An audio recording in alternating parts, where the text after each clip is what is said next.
thank everyone for being here. I feel a little naked. I left my hat in the back, so forgive me for that. I would like to welcome up a young man that I met recently after confronting AOC, who invited me on his YouTube show to do an interview. Mirza, a young political journalist and analyst who I have faith that he will become one of the next big names in journalism, and I feel confident. I want all of you to give a warm welcome to a young and aspiring political journalist, because I think we've all been there wanting to have this opportunity. I'm so glad to be able to welcome my friend Muhammad to the stage to give a short speech. My friend, thank you for being here. Thank you.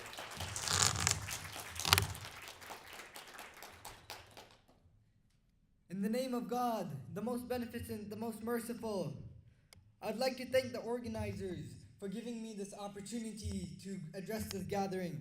Today, we gather here in solidarity with the victims of war and imperialism, with the victims of greed and racism. Today, we have gathered for those individuals who have hopefully decided to leave their personal interests in serving the people of this world, in providing true and accurate information, and by leaving their biases and by taking one of the most important tasks and duties and responsibilities in supporting a movement which has been criticized by those who benefit from murdering other people. Which has been criticized by those who benefit from murdering other people. By standing against wars and bloodshed, we here have proved that we're not going to buy on to the war narrative or the agenda of those corporations or lobbies that benefit from weapon sales, human bloodshed, and human suffering. We are here to denounce war and bloodshed and to sympathize with war victims, the countless refugees who are running away from mercenaries and brutalities of wars, looking for shelter. If they manage to escape from the bombshells and the gunshots in their war-torn countries, they end up losing their children to the harsh ocean waves. The war is illegally imposed by those imperialist, capitalist powers. They are those rich politicians and CEOs who fund and promote wars for their own interests, to fill their own filthy stomachs, while children are starving to death in Yemen, Palestine, Afghanistan, and Iraq.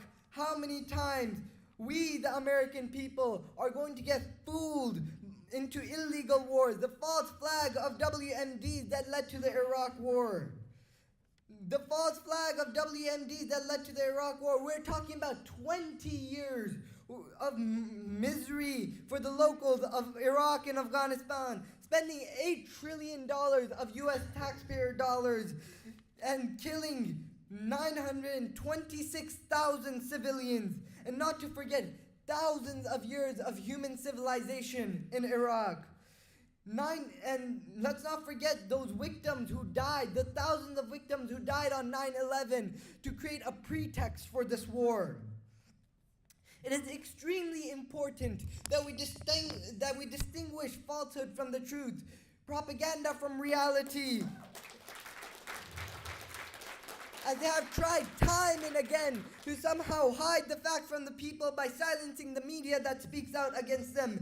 In the conflict of Ukraine, revealed the double standards and the hypocritical politicians, as when Arabs, Africans, or Muslims are being driven out by their invasions, they're considered terrorists, and when they take up arms to defend themselves from foreign powers, they're blacklisted, and when they raise their voices, they're silenced. But when white European with blue eyes and blonde hair do all those, they're considered civilized and receive all of Western media's attention. They're also humans. Why are we, whether they're white or black, but why is there selective sympathization?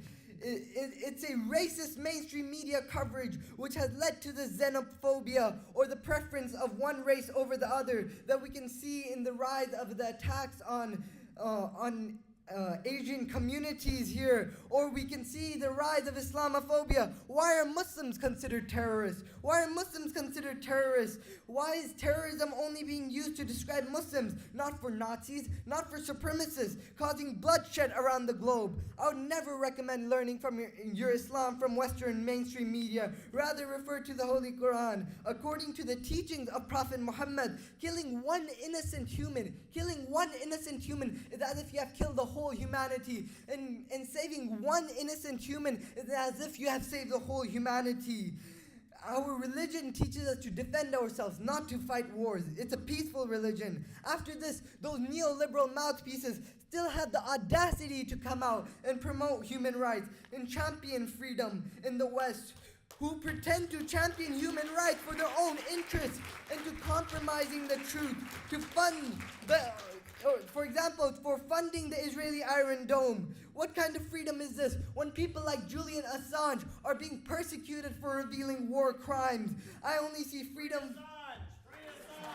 Free Assange! Free Assange! I only see freedom for those who are making warmongering policies while sitting in the comfort in the White House, while journalists who reveal the truth are being persecuted. As Malcolm X once said, this is irresponsible media. It will make the criminal look like a victim, and a victim look like a criminal. If you aren't careful, the media will have you hating the people being oppressed and loving the people who are doing oppression. This is a sort of propaganda and a tactic that I would call psychological warfare.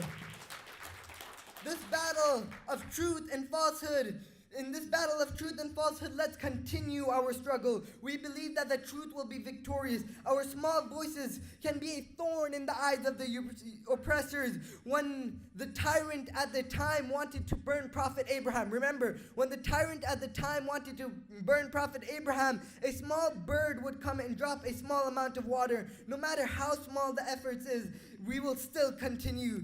In history, we have seen great examples of leaders. One of the greatest leaders that we have seen was Hussein, son of Ali. Hussein, the grandson of the Holy Prophet Muhammad. Hussein, 1400 years ago, was under a caliphate of a tyrannical dictator and a mercenary Yazid who treated his opponents like scum. Hussein fearlessly stood up against Yazid with only a handful of companions against thousands and said, Hayhat min adillah, I'll never accept humiliation. I'll never accept humiliation. His loyal companions, all of them were gone. The men from his family were dead, including a 6-month-old child. The women were beaten and paraded through cities, but despite this supposed defeat, Hussein never gave up. Hussein never stood down. And he remained a role model for generations to come, as greats such as Mahatma Gandhi, Nelson Mandela, Imam Khomeini, and Qasim Soleimani, who were all inspired by this one Hussein. And despite all his limitations, he was able to make such a big impact on the globe. His stance is alive today with all those who seek freedom. The stance that I'll never bow down to an oppressor and will always stand tall and never compromise my values. This inspiration is why the resistance is alive today. And this movement is stronger than ever. And the enemy is weaker than ever. Remember, Israel is weaker than the web of a spider. And today, the people of the world... Today, the people of the world are waking up to the call, to the lies and the deceptions, and seeing the reality of these hollow words of politicians and those who claim to be supporting the people of Yemen, Palestine, and Syria, but then send money to terrorists. Let's open our eyes to the crimes of these bloodthirsty imperialist regimes and to the lies that have been speaking to justify these crimes. If Prophet Jesus was alive today, he would not be silent, he would not be passive or indifferent to injustice. He would do anything to stop the brutalities on Palestinians as well as human suffering in Yemen and the racism against African Americans, all the illegal and brutal wars and harsh economic sanctions that this country has imposed on other nations. I would like to see a world where peace and justice is the order of the day. And if we want to see peace in this country, if we want to solve the problem of institutionalized racism deeply rooted in the system, evils like police brutality, the harsh economic injustice, exploitation of resources by 1% capitalists, poverty and homelessness, then we have to stop all illegal wars on other nations. bring back the troops. Stop bullying other nations and treating them like animals. Stop meddling in other nations' affairs, be it Venezuela, Cuba, Iran, Syria, or Afghanistan. Let's not make this one event a ritual. Let's take a message, a resolution, not to come back. Let's take a stance, a tall stance. Let's stand tall to bring this resistance into our daily lives by using the tools of the Zionists, for example, social media, in our own benefit. And we must organize events and demonstrations, not remaining silent to injustice and occupation with our utmost capacity that we have. As Hussein once said, staying silent under oppression is as if you're part of that oppression, and the days of the oppressors are numbered, and this is a promise of God. Thank you so much. Stay up here. Stay up here.